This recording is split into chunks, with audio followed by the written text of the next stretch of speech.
Hello and welcome to episode 3 of Taiwan Teacher Talk, the show where teachers in Taiwan talk about teaching. So we're going to watch and react to 2 videos of teaching. So let's get started.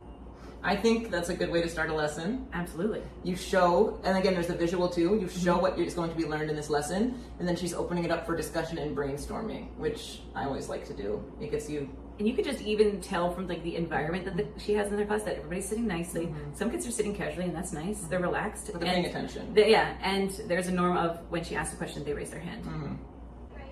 I want to say something. Oh, please. Because I've seen conflicting opinions about this. I've had some people teaching me say that you should not repeat what students are saying. Oh, really? Yeah, because I don't really remember the reasoning, but it's kind of like it wastes time. It's giving more teacher talk time if you're just repeating everything the students are saying. But I think I like it because, again, some of these students are very quiet and the other ones can't hear what they're saying. Yes. So I think in that context, it's really good to do that.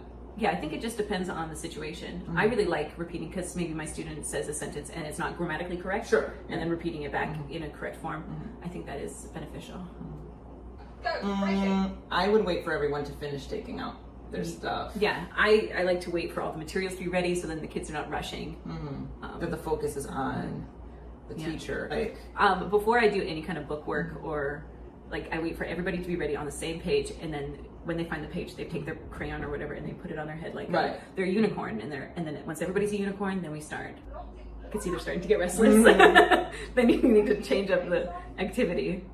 I love group work, first of all. Yes. Even at any age you can do it, and really nobody at our schools uses I'm it. terrified of group work. With young children, I haven't done much of it, but I'm very excited with what we're learning. I think if you do it the way this teacher does it, it's awesome. First, she's reviewing how to work in the groups. Yes. Right? The expectations of that. Reminding them, clearly they know this already, but it's always good to revisit those. Then she's describing the activity, and she still has all of the attention. And then she's checking their understanding of the activity before they action. And then even during all of this, she's still keeping their focus. Like someone's talking, she stops and waits. Like even her raising her voice just a little bit and then quiet, like she gets their attention and then she brings it back down. She has a very good command of the classroom. Even when she just even her position in the classroom of like standing back, and then if there's like kids wrestling, she like moves in. And I like how she models about like respect.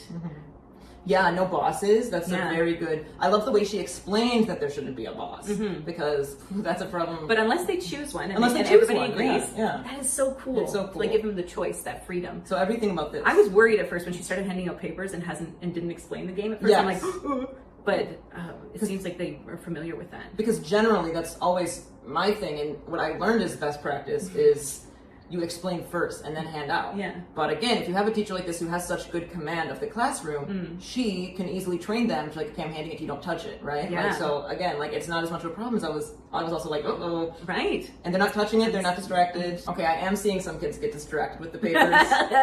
So maybe, so I get why she handed them out because she was checking that they understood, but at that point maybe, and she does have really good, like, she's checking in and like, you be quiet, but maybe be like, okay, everybody, sit on your hands, put your hands on your head, hands back, something, because they are starting to play with that. And again, if you're looking at this paper and playing, are you looking and listening to the teacher? Not as much as you should, probably. That girl has a question. I do want to say, because there was a question that she missed. Yeah. But also, again, like the 5-second rule. Yeah. Like, give it a little more time to see if there's questions, because again, there's always someone who's like, maybe I need to decide. Also, I also encourage my students to ask their peers. If you have a question, ask your friend, or ask myself. Like I always say, like, don't worry. Especially in a group situation like this. Like if you have a question. Yeah. And I also like too, like they're matching, like, which is a very good lower elementary like group project. They're matching it to the family, but then they're also explaining why. I like Great. that. Critical thinking. Awesome. I love that she's not telling them the answer. Yeah. She's asking these questions to get them thinking. And then she leaves and lets them think. Yes, I really like that. I like leading questions, but also, I like that. So you don't hear think about it. Goodbye. And another problem I have is when I call on one student to ask a question, a few others, they are so excited and they want to say the answer, but I want to enforce that in my classroom when I call on that person, that only that person will, like they'll have a chance. That's very nice. Yeah, the command of the classroom is just. I really like that she has a lot of nonverbal communication with her kids. I strive for that. Yeah.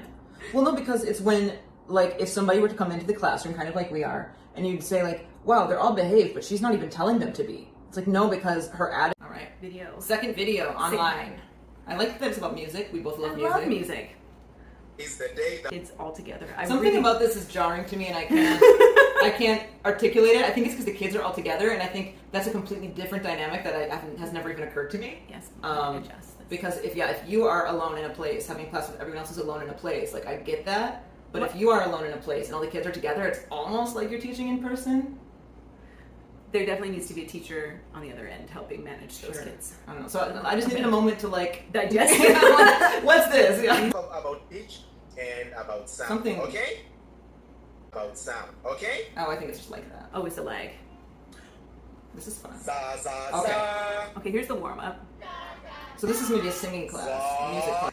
I gotta say, I think a music class is so difficult to do online because there's that audio lag. You can't really hear everything that's happening on the other end maybe, and you need to be giving that feedback. Yeah. So this is really interesting. I know. No, I was trying to do a speech contest 101 online lesson just the other day, and there was a lag and like trying to correct pronunciation, like, and you can't get the.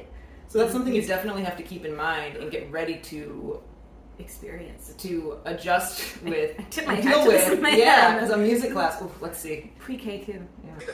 I like the way he gives that feedback. Yeah, He's that's like, really that's nice. good, but not what I'm looking That's for. not That what was a really good try because it's a pitch and you did a good job. I want the rhythm now. Ta, Positive ti, ti, reinforcement. tika, tika, and za. Ta, ti, ti, za. Oh, this must be Excellent. so hard. That He's was doing a- such a good job of staying in a positive attitude. I would. Now, Mr. Abdi, I want them to scan this QR code. When they scan the QR code, it will take them to a rhythm activity. And This Okay, is good. now it makes sense. This is good. I love, again, this is so hard. It's so easy to just get in a bad attitude. You're right, he's staying positive. And he's using everything he can. He's like, all right, well, here's a QR code. So the kids in the class use this QR code to go to here. Yeah, trying to be as interactive as possible from afar. It's great. Especially because, again, this is so different than if the kids are at home in their own house. Yeah. There can be benefits to it. Like, I can see you can have, group work and kids giving feedback to each other. And being in that learning environment that they're used to. I get, like, there are benefits to that, but it would still be so weird to me. It is weird. Yeah. It's very weird.